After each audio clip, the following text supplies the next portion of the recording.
Bienvenue dans le show. Aujourd'hui, je te parle des 5 comportements d'employés que tu tolères et qui grugent tes marges de profit. Sérieusement, vous vous en rendez pas compte, mais bien souvent, on tolère toutes sortes de petites histoires, de petites choses qui, au final, finissent par vous coûter cher. Oui, financièrement, mais aussi sur le plan humain. Donc, aujourd'hui, c'est de ça dont je veux te parler. Donc, les 5 comportements les plus coûteux qui vont ruiner la productivité, en fait, de l'équipe, puis qui vont avoir des impacts, évidemment, financiers. Et qu'est-ce que tu peux mettre en place pour corriger ça et redresser un peu la barre? Donc, dans un premier temps, si tu arrives, si tu me découvres pour la première fois, je me présente, je m'appelle Karina Roy, je suis coach d'affaires certifiée et j'aide les entrepreneurs à bâtir des équipes et des systèmes performants pour qu'ils puissent sortir des opérations et surtout avoir un rendement profitable avec leur entreprise. Donc, aujourd'hui, je trouvais important de parler de ce sujet-là parce que je le vois tout le temps avec les clients avec qui je travaille, puis j'avais envie de faire un spécial sur ça. Donc, on va parler des petites choses que vous ne voyez pas, qui sont dans vos angles morts, puis peut-être que vous le voyez, mais vous ne posez pas nécessairement action.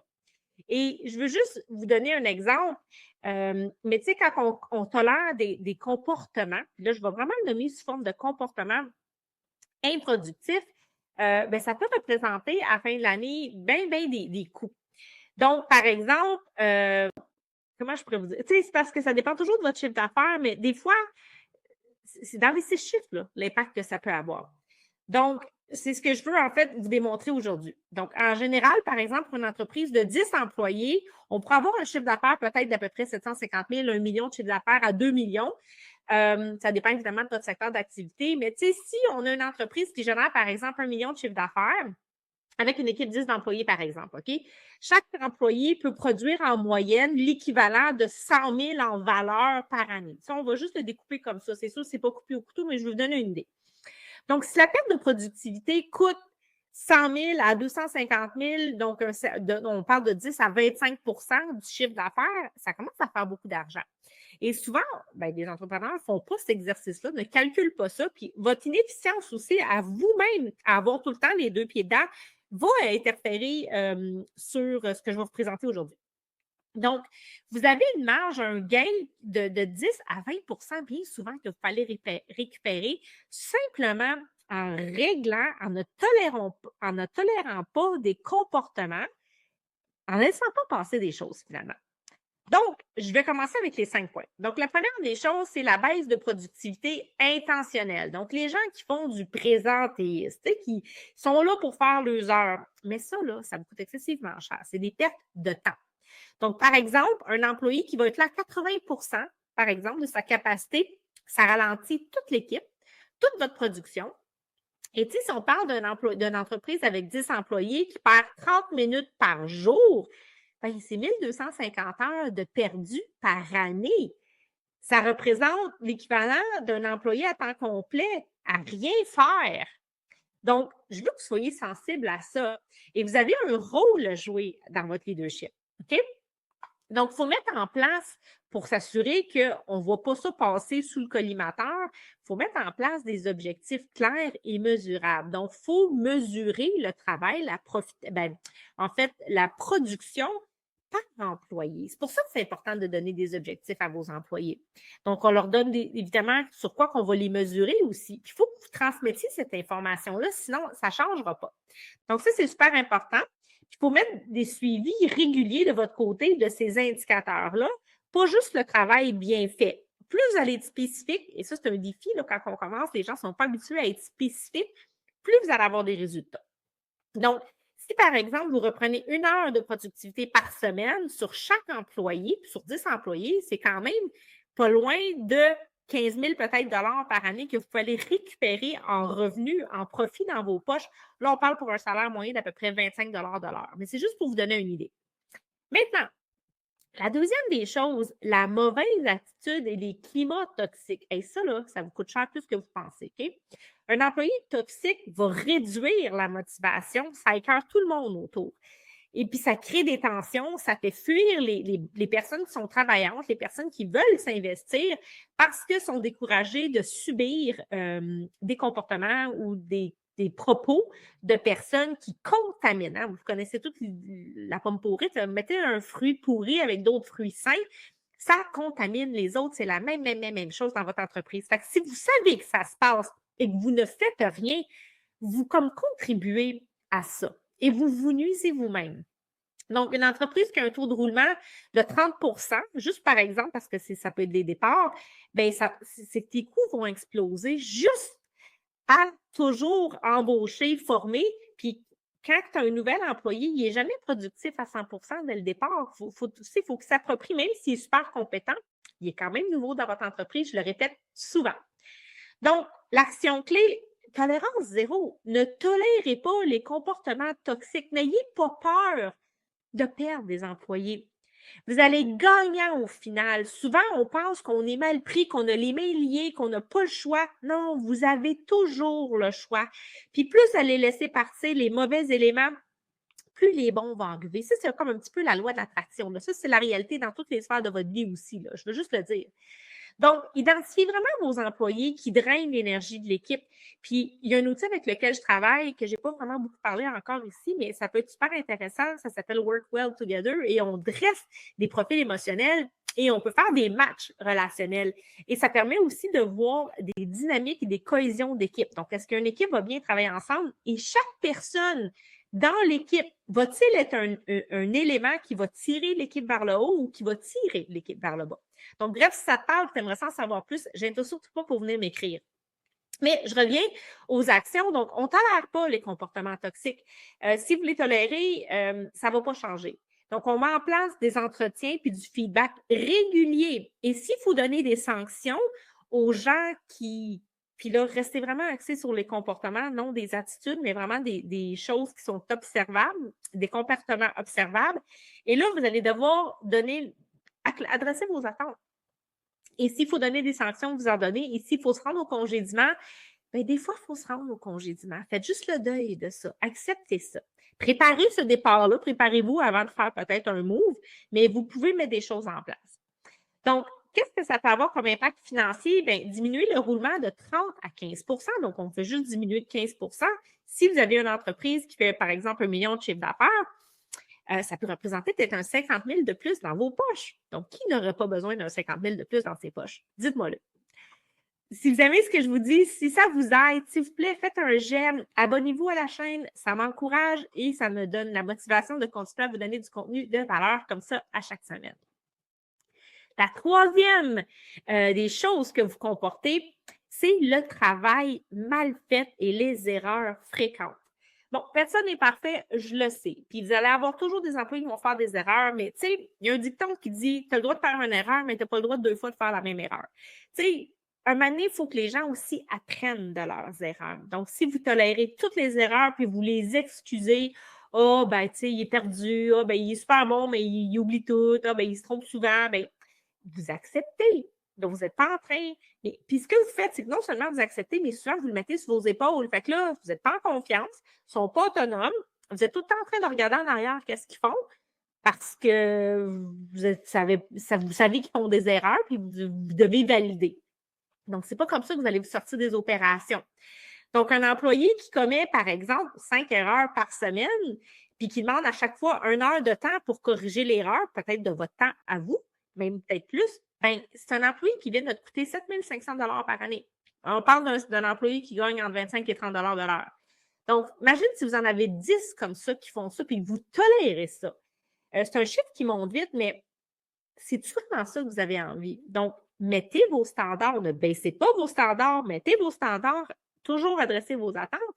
Puis, quand il y a un écart, il faut le nommer rapidement. Donc, qu'est-ce qu'on peut mettre en place? On met des processus de contrôle de qualité assez rigoureux. Donc, on veut standardiser les tâches pour éviter les erreurs. C'est exactement ce que j'aide à faire mes clients. Je les aide à mettre en place des systèmes, des structures. On systémise des façons, des flots de travail pour justement que ça ne repose pas sur des individus, mais qu'on puisse enchasser tout ça dans des façons de faire, puis ça va être clair pour tout le monde. On met un système aussi peut-être de vérification à 2 niveaux. Donc, il peut y avoir une checklist qualité et après ça, il peut y avoir une validation finale par une autre personne, un chef d'équipe, par exemple. Donc, ce que ça peut permettre de faire, ces erreurs fréquentes-là, bien, ça peut réduire, évidemment, si vous réduisez votre taux d'erreur là, de 50 tu sais, tantôt, on était à 7 500 $ à peu près là, par employé, ben on le diminue de 50 %, ça fait que c'est sur une équipe de 10 personnes, toujours, donc je vous donne les chiffres, c'est 37 500 $ que tiking, dans vos poches, encore une fois, à nouveau. Donc, c'est banal, vous allez me dire, mais faites le temps, prenez le temps de faire vos calculs, vous allez vous rendre compte qu'il y a vraiment de l'argent que vous pouvez épargner en gérant mieux votre équipe, en l'encadrant mieux, puis en réglant les problématiques, mais surtout en ne tolérant pas ce qu'il ne faut pas tolérer. Puis d'ailleurs, dans les commentaires, si vous m'écoutez sur YouTube, je laisse toujours d'autres vidéos associées où vous pouvez aller écouter qui vont vous aider aussi à devenir un meilleur leader dans votre gestion d'équipe. Donc, je continue avec le 4e comportement. Le manque de respect envers les clients, les collègues ou peut-être même vous-même. Faites-vous respecter. Acceptez pas ce genre de comportement-là. Et le service à la clientèle, c'est tellement important. Pour vrai, là. Moi, si je suis pas bien servie, sincèrement, j'y retourne pas. Je le réfère pas. J'y vais pas. Si tu me réponds pas, ben, je vais aller voir quelqu'un qui va me répondre. Puis si tu es impoli, tu es irrespectueux, ben, ça accorde pas avec mon cadre de valeur personnelle. Donc, ne tolérez pas le manque de respect. 91 % des clients insatisfaits ne reviendront pas.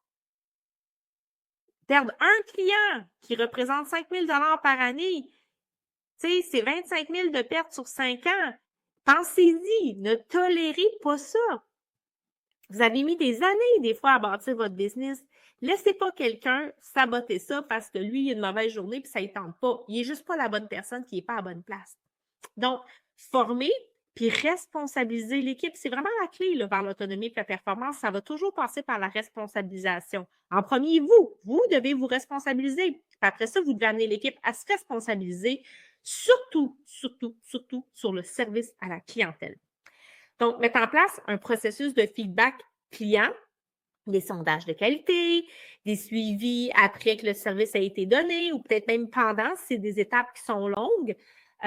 Instaurer un code de conduite clair puis une culture dans votre entreprise qui est basée sur le respect. Donc, j'espère que vous avez fait l'exercice de base que toute entreprise devait avoir fait, qui est à dire de faire la vision, la mission, les valeurs, parce que c'est les fondations qui vont vous permettre de donner le ton sur comment vous voulez que vos services conservent la clientèle. Ou même si les produits que vous vendez, c'est la même affaire. Donc, si on améliore le service client de 10 %, on peut éviter des pertes peut-être qui peuvent aller de 25 000 à 50 000. Donc, c'est quand même pas négligeable. Évidemment, ça dépend toujours des modèles d'affaires, de votre chiffre d'affaires, mais je veux que vous entendiez que perdre un client, ça coûte cher. Souvent, surtout si vous faites du marketing puis de la publicité, vous investissez de l'argent pour aller chercher de la clientèle. Et c'est long bâtir la confiance avec un client. C'est comme une relation, hein? Ça prend toujours un certain temps bâtir une confiance, mais ça peut se détruire dans un claquement de doigts. Donc, soyez hyper sensible et hyper clair avec ce que vous désirez et surveillez la qualité du service à la clientèle que vos employés vont donner. Et finalement, le 5e comportement, le manque de communication puis la rétention d'informations. Oh mon Dieu, je le répète tellement souvent, la communication, c'est la clé de tout.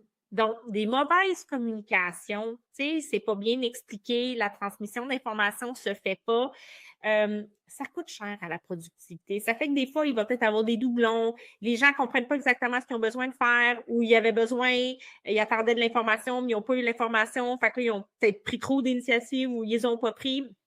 Bref, vous avez un grand rôle à jouer en tant que leader au niveau des mécanismes de communication. Et c'est un des premiers systèmes que souvent je vais regarder quand je travaille avec mes clients. Entre autres, il y en a plusieurs, mais on va regarder celui-là. Et surtout quand ils commencent à se retirer des opérations puis qu'ils commencent à mettre en place une structure de gestion avec des postes de supervision. Donc, vous avez un rôle important au niveau de la communication avec votre équipe de gestion, mais cette équipe de gestion-là a aussi un rôle important à jouer avec l'équipe qui supervise. Donc, c'est important de mettre en place la communication, la rétention d'informations pour que ce soit le plus fluide possible et le plus clair possible. Donc, si on parle de coûts, ben, une mauvaise communication peut engendrer des pertes qui peuvent aller jusqu'à jusqu'à 5 % de la productivité. Donc, sur un projet, par exemple, de 500 000, on parle de 25 000 $ en perte. Tout ça parce qu'on ne dit pas correctement ou on ne prend pas le temps d'expliquer, mais on n'a pas de chaîne de communication. C'est comme de l'argent là, qu'on vous dit, là, c'est de l'argent que vous prenez et que vous brûlez. Là. C'est carrément ça. Donc, créer un bon canal de communication. Ça se prend un plan de com, ça se prend une structure de communication. Mettez des outils centralisés. Il y en existe plein maintenant avec la technologie. Mon Dieu, je déparle. Donc, tu sais, Slack, il y a ClickUp, il y a Notion, puis je ne les connais pas toutes, je vous en donne des exemples. Je pense qu'il y a Monday aussi qui fait ça. Donc, faire des points hebdomadaires aussi, tu sais, des petits touch points, j'aime ça, ou des petites rencontres, au fût de camp, là, on se parle juste de 5-10 minutes, on fait s'assurer que toute l'information, c'est clair, c'est fluide pour la journée, que les gens savent qu'est-ce qu'ils ont à faire. Ça prend pas de temps, puis l'économie que vous pouvez en faire pour tout le monde, la clarté que ça va amener, tout le monde est gagnant, vraiment. Donc, juste si vous pouvez augmenter de 5 l'efficacité en communiquant mieux, en termes de retombées sur le fameux projet de 500 000 dont je vous parlais, c'est 25 000 qui peut être plus être dans vos poches. Donc, en gros, c'est plein de petites choses que vous dites, bah, c'est pas si pire, bah, c'est pas si pire. Puis au final, vous coûte cher en temps, en énergie, mais financièrement. Et moi, je travaille ces choses-là avec mes clients, puis c'est étonnant comment que tout change dans leur réalité parce que je ne fais pas des changements catastrophiques. Ce que je suis en train de vous dire là, je les aide à faire la prise de conscience parce que tu as bien beau le savoir, plusieurs vous m'écoutez puis vous dites, ah oui, je sais tout ça. OK, qu'est-ce qui fait que tu ne le fais pas? Qu'est-ce qui fait que tu n'arrives pas à te mobiliser, à te voir aller puis à le mettre en place? Et c'est exactement ce que je fais avec les gens avec qui je travaille. Donc, rapidement, en 3 clés de valeur pour t'aider à régler ces comportements-là, à ne pas les tolérer. Donc, la performance d'une équipe, ça commence par la clarté des attentes. Tout le temps, tout le temps, tout le temps. Mets en place des indicateurs de performance puis des standards précis basés sur tes attentes. Commence par ça. C'est le point de départ, c'est super facile. Les comportements toxiques doivent être traités rapidement. Si vous les tolérez, ça ne va pas s'améliorer. Donc, je vous le dis, ne tolérez pas ça, ne laissez rien passer et réglez. Et s'il faut remercier, mais ça va vraiment tout saboter, puis c'est long à remonter la pente après ça. Puis un leader qui est efficace va créer vraiment un cadre de travail efficace pour son équipe. Donc, si vous savez que vous êtes désorganisé, là, si vous savez que ça vous a dépassé tout ça, allez chercher de l'aide. Restez pas pris avec ça. Vous avez un gros rôle à jouer dans votre leadership, mais votre but, c'est pas de vous noyer dans tout ça. Donc, organisez vos communications, organisez vos systèmes, vos structures. Tu sais, c'est plus juste de faire plus de volume. Si en dedans, on n'est pas capable de supporter tout ça, ça ne fonctionnera pas. Donc, déléguer, on fait ça comment? Qu'est-ce qu'on garde? Et comment qu'on amène les employés autonomes? Et ça, c'est vraiment ma zone de génie, c'est ce que je fais. Fait que si tu veux savoir comment faire, gêne-toi surtout pas, réserve un appel avec moi, viens, on va en discuter, ça t'engage absolument à rien. Puis en plus, la bonne nouvelle, c'est que vous pouvez avoir des subventions pour la gestion des ressources humaines et mes programmes sont subventionnables. Donc, let's go, là, tu sais, il n'y a pas d'excuse. Sinon, que vous êtes votre propre frein vous-même. Donc, je vous laisse avec ça. On se retrouve la semaine prochaine pour un nouvel épisode. Puis je vous dis merci d'avoir été là.